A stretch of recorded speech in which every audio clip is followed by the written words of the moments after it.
Estate cars. One of the most wonderful things ever invented. The estate car.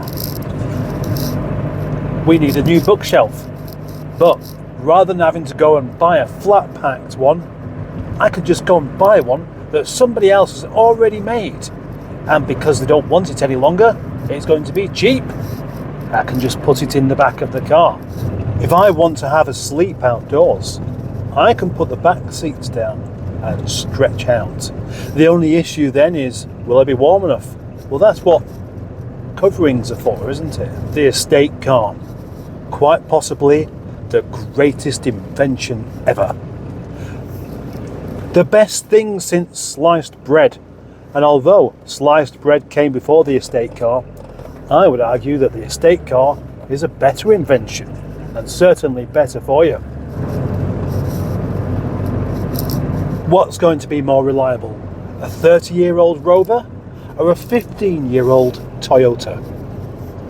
An estate car is a bit like having a van, except nobody asks you to move things around because they don't consider that maybe you could move things around for them. I could move house with a car of this size. I could transport my bike around. I could do a year's worth of shopping and get it all into the boot. The estate car gives you a sense of freedom a saloon or hatch probably can't match. A sense of freedom.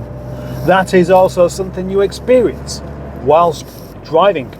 And the motorway in particular gives you even more freedom to travel quickly from one town to another without having to stop at traffic lights. Until, of course, something dreadful happens and the police close the motorway off and you're left stranded for hours and hours.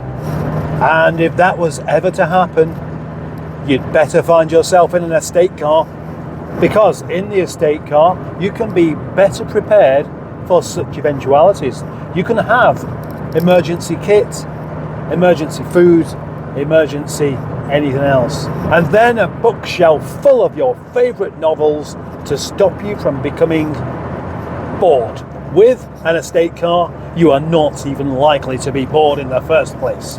As a man who's never exactly bored because there are so many things I could be doing and want to be doing, I can confirm an estate car is perfect. Because should I come over all tired mid doing something, I can go for that nap I previously mentioned and wake up feeling refreshed and replenish my liquids with the 12 flasks of tea I can readily keep in the boot without taking up too much space.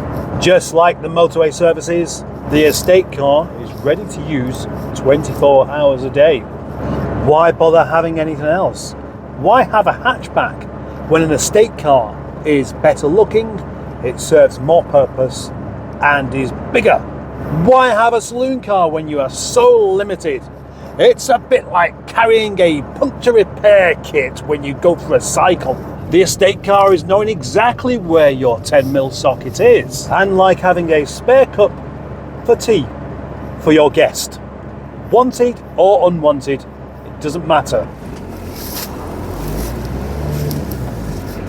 This is not a debate about how great the estate is. That's why it rhymes with mate.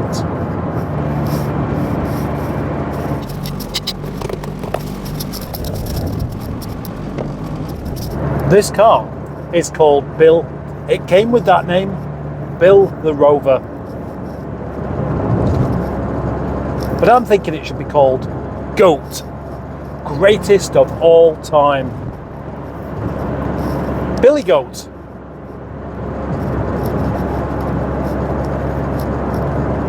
Yeah, I like that. Billy the Rover, Billy the Rover, named after Peter Greenaway Bill, although not the Billy bit.